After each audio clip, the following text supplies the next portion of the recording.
Good evening. My name is Dave Yost. I'm the Ohio Attorney General. On December 22nd, 2020, Columbus police officer Adam Coy responded to a call involving a person sitting in a car and turning the engine on and off periodically on a residential street. After a brief interaction with the man, Andre Hill, Officer Coy stated that he thought he saw a gun in Hill's right hand and fired his service weapon, killing Hill.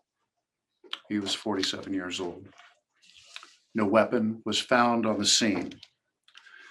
The Ohio Bureau of Investigation and Identification, a division of the Ohio Attorney General's office, performed the investigation at the request of the city of Columbus. BCI's investigation, including the process of the crime scene, gathering and evaluating evidence, reviewing body cam footage, and analyzing cyber data, as well as interviewing witnesses, including the officers involved in the incident. BCI's investigation is typically turned over when it is complete to the prosecutor having jurisdiction. The prosecutor, in turn, makes a presentation to the grand jury, which makes the decision about whether or not to indict an individual. As an independent fact finder, BCI's investigators only present the facts. They do not determine whether an officer's use of force is justified. It is up to the prosecuting attorney to decide, after reviewing the case file, whether it should be presented to a grand jury. And it is only the grand jury that makes a decision in Ohio whether or not to indict a felony. The Franklin County Prosecuting Attorney's Office is the prosecuting attorney that has jurisdiction, and they were in a post-election transition. So they asked the Ohio Attorney General's office to act as a special prosecutor in this matter, meaning that BCI turned over their file to our special prosecutions unit, which reviewed it. The lead prosecutor on that case is with me tonight, Anthony Pearson, who presented the case over 2 days to the Franklin County grand jury. My policy is that any case involving an officer-involved shooting is presented to a grand jury for consideration of charges.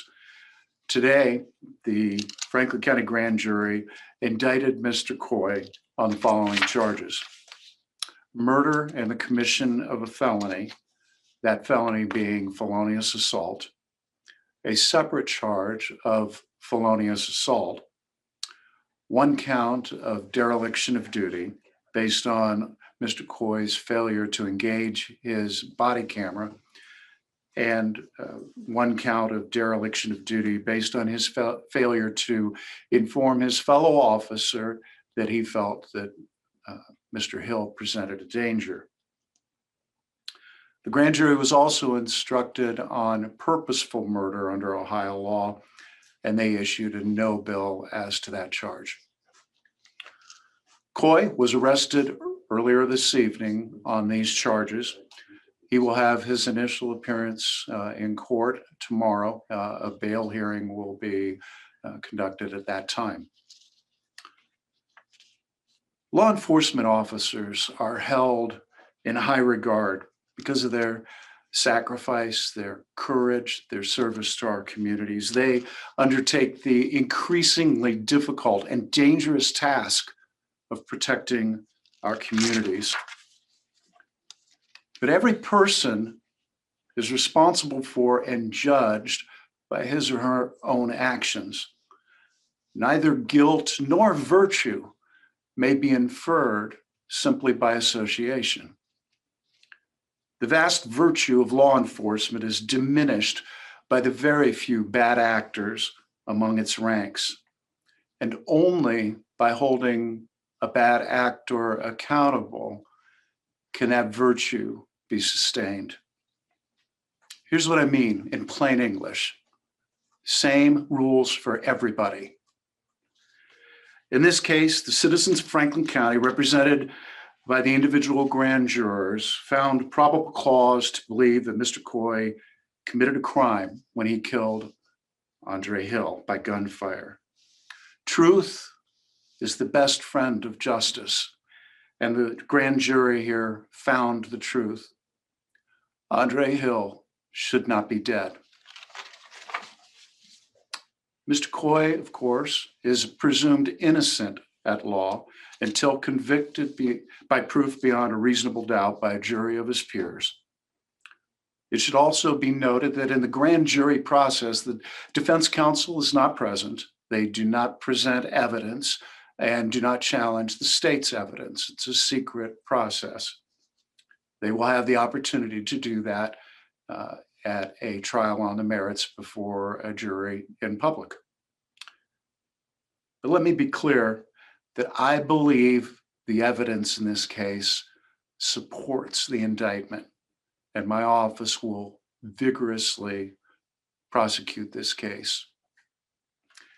I'll be happy to try to take a few questions. Please understand that this case still has to be tried to a jury. I have an ethical obligation not to taint the jury pool or prejudice the defense, and that under Criminal Rule 6, I'm very limited by about what I can say about this case as it was presented to the grand jury at this time.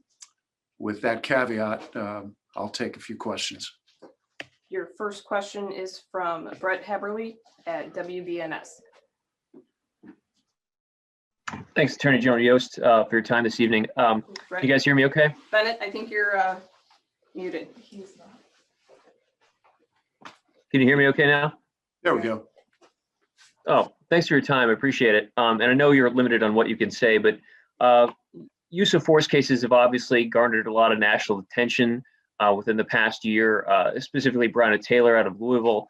And the grand jury process came under heavy criticism in that case. I'm wondering what you can say from the prosecutor side of things on, were there certain charges that you guys presented to these grand jurors? Were you pushing them to consider purposeful murder or not? And what can you discuss about that? We presented purposeful murder, or we instructed on that is the proper term.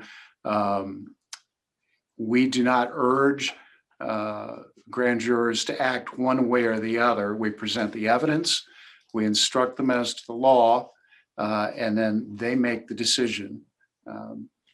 Anthony, would you like to add anything to that? Yes, I can speak briefly on that.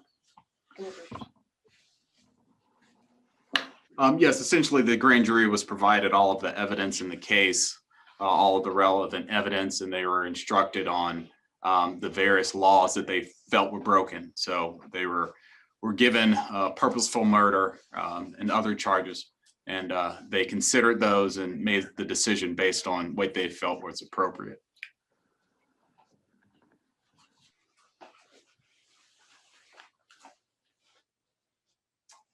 Your next question is from Lacey Chris at Channel 10. I don't know if you want to introduce Anthony as well. Okay. Attorney General, can you hear me? Hi, Lacey. Hi. Can you go into as much detail as you can? I know the grand jury hearings are usually private, but what kind of information they may have received, and was Adam Coy taken into custody, or did he turn himself in? It's my understanding he was arrested at his lawyer's office this afternoon. With regards to the case, this was basically a thorough presentation of the information that we had. That's all going to come out in the course of this case, but I'm not going to try my case in the media.